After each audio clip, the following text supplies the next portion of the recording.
Hey, good morning. Welcome back to Morning Devotions. Today we're in the Gospel of Luke, chapter 22. A lot of good information, so let's go ahead and jump into today's Bible study. Now, the Feast of Unleavened Bread drew nigh, which is called Passover, and the chief priests and the scribes sought how they might kill him, for they feared the people. Then entered Satan into Judas, surnamed Iscariot, being one of the number of the 12. And he went his way and communed with the chief priests and captains how he might betray him unto them. And they were glad and coveted to give him money. They promised. And he promised them and sought an opportunity to betray him unto them in the absence of the multitude. In other words, I can take you to a secret place where he is and give him to you. Then came the day of unleavened bread when the Passover must be killed. This is referring to a Passover lamb that must be killed every year for the sins of the people. And he sent Peter and John, saying, Go and prepare unto us a Passover that we may eat. And they said unto him, Where wilt thou we prepare? And he said to them, Behold, whenever you enter into the city, there shall be a man meet you, bearing a pitcher of water. Follow him to the house where he enters in. And you shall say to the goodman of the house, The master saith unto thee, Where is the guest chamber, where I shall eat Passover with my disciples? He will show you a large upper room furnished, there make ready. And they went and found as he said unto them, and they made ready the Passover. And whenever the hour was come, he sat down, and the 12 apostles with him. And he said to them, With desire I have desired to eat this Passover with you before I suffer. For I shall say to you, I will not any more eat thereof until it be fulfilled in the kingdom of God. And he took a cup and gave thanks and said, Take this, and divide it among yourselves. For I say to you, I will not drink the fruit of the vine until the kingdom of God shall come. He took bread and gave thanks and brake it and said to them, This is my body which is given for you. This do in remembrance of me. Likewise also the cup after supper, saying, This cup is the New Testament of my blood, which is shed for you. But behold, the hand of him that betrays me is at this table. And truly the Son of Man goeth, as it was determined, but woe unto that man by whom he is betrayed. And they began to inquire among themselves which of them that it should do this thing. So while Judas, had accompanied Jesus for 3.5 years, enjoying the mentoring of Jesus, he never learned the fundamentals of leadership. He was going to be the one that betrayed Jesus. Luke records Judas's betrayal of Jesus the night of the Passover feast. Even though Jesus had served Judas supper and even washed his feet, Judas missed the message that Jesus was trying to portray, which is servanthood. He didn't add value in return. He joined the others in a discussion on who would be the greatest. Then he left to betray Jesus, turning him over to the Jewish authorities. Sometimes I wonder if Judas thought he could box Jesus in only to see Jesus escape. But that night, Judas led an entire team of disciples in failing the test of Jesus' style of leadership, which is this: servanthood. That's what Jesus cares about. And there was also a strife among them which should be accounted the greatest. And he said unto them, The kings of the Gentiles exercise lordship over them, and they that exercise authority upon them are called benefactors. But you shall not be so. But he that is greatest among you, let him be the younger, and he that is chief, let him serve. For whoever is greatest, he will sit at meat, or he that serve. Is not he that sitteth at meat? But I am among you, and I am serving you. You are they which continue with me in my temptations, and I will appoint you to the kingdom as my Father hath appointed me, that you may eat and drink at my table in the kingdom, and sit at the thrones judging the 12 tribes of Israel. This is not the first time that Jesus had to talk of his death, and each time he does, the same conversation occurs among the disciples. Who's the greatest? They anticipated a new kingdom, and their concern was their place in the kingdom. Think of it this way, like a new president going into office, everyone's jockeying for a place on his cabinet. That's what they're doing. Jesus rebukes them and reminds them that they're thinking and acting like Gentiles. He reminds them that to be great in his kingdom, they must first serve. He assures them that they will have their place because they've been with him in trial. But any position in his kingdom would be determined by faithful service, not by their covetousness. And the Lord said, Simon, Simon, he turns to Simon Peter, Behold, Satan hath desired to have you and to sift you as wheat. But I have prayed for you that your faith fail not, and when you are converted, strengthen the brethren. And he said unto him, Lord, I am ready to go with thee both to prison and to death.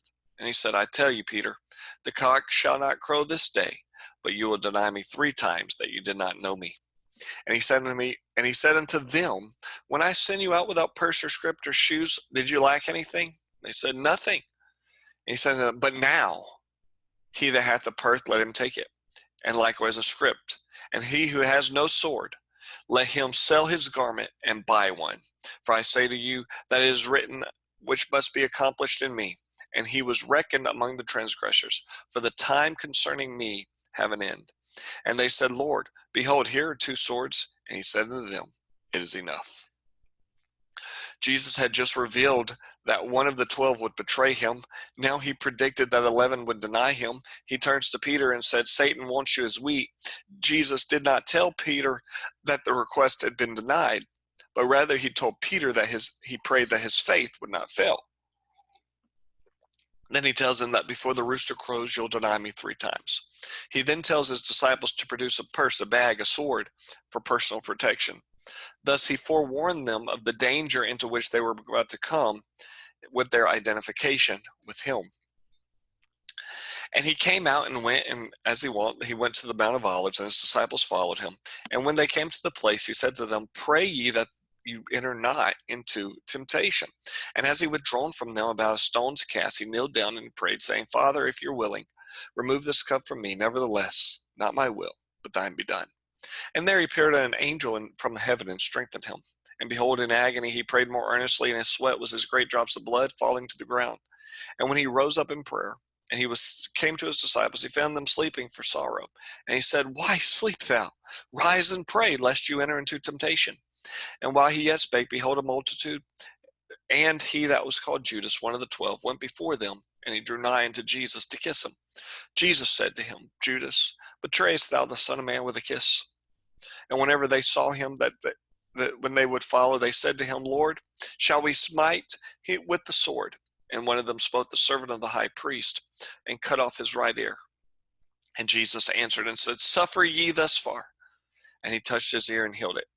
Then Jesus said to the chief priests and the captains of the temples and the elders which were come to him, be ye come out as against a thief with swords and staves? When I was daily with you in the temple, you stretched not your hand against me, but this is your hour and the power of darkness. There's a time when all leaders feel alone, as when they pioneer new territory. Jesus endured one of the loneliest times in the Garden of Gethsemane. Just hours before he'd be tried, tortured, and crucified, everyone on his team deserted him. His story in the garden provides us with one of the greatest examples in history of a leader's commitment. Every leader who does something significant for God experiences Gethsemane. What can we learn about this lonely season? Gethsemane is a place where spiritual battles occur, where loneliness is felt, honesty is expressed, submission is required, and strength is received. Then took they him and led him and brought him into the high priest's house. And Peter followed afar off. And whenever they had kindled a fire in the midst of the hall and sat down together, Peter sat down among them. A certain maid beheld him and sat by the fire and earnestly looked at him and said, this man was with him. And he denied, saying, woman, I know not him. And after a little while saw another and said, thou art also them. And Peter said, man, I am not. And about the space of an hour after, the confidently alarmed, saying, of a truth, this fellow is also with him, for he is Galilean. And Peter said, man, I know not what thou sayest. And immediately, yea, as he spoke, the cock crew. And the Lord turned and looked at Peter, and Peter remembered the words of the Lord, and how he said to him before the cock crew, you will deny me 3 times. And Peter went out and wept bitterly. Luke records a stark contrast between the commitment of these 2 leaders, Jesus Christ and Simon Peter. While Jesus remained resolute in his commitment to his cause and the people, in the face of betrayal and rejection, Simon Peter ran away. Although the big fisherman claimed he would never deny the master and did 3 times before the night ended. While Peter emphatically denied Christ around a little courtyard fire, the moment merely expressed the condition of his heart. His commitment level had already drained away in the Garden of Gethsemane. There he felt helpless, powerless to maintain the promise that he had. When our commitment drains away, we follow the same progression as Peter. Stage 1, his following became distant. Peter followed at a distance. This is not what Jesus had in mind. Peter is still following Christ, but incognito. He's no longer ready to die. Stage 2, his followership becomes divided. Fellowship becomes divided. Peter sat among them. Now the guilty disciple is mixing with uncommitted crowd. He's a man without a country. He's torn between apathetic and the committed. Then step 3, his faith becomes diluted. But he denied him, saying, "Woman, I know not him." His words now reveal his weakness, even among men and women who possess no immediate threat to him. And then number 4, his fervor becomes denial. But Peter said, "Man, I do not know what you're saying." Peter rejects any association with Jesus. His words no longer display apathy, but rejection. And then levels of commitment. If we look at Jesus here, Jesus always related to people at the level of commitment when they were ready to make. Note 4 levels of commitment of Jesus's disciples. Level 1, come and see. This is a curiosity level.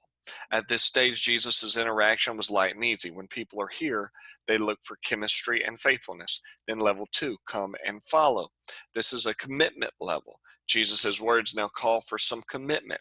The person who is ready to be challenged, look for the hunger and look for hunger and teachability. Level 3, come and surrender. This is a conviction level. This step is appropriate only after deep relationships and mutual trust have been developed. Look for intuitive and determination. And then level 4, come and multiply. This is a commissioned level. Here Jesus causes men to reproduce what he did with them. Look for leadership and people skills. And the men that held Jesus mocked him and smote him. And when they had blindfolded him, they struck him on the face and asked him, saying, "Prophesy, who is it that smote thee?" And many other things blaspheming did they speak against him.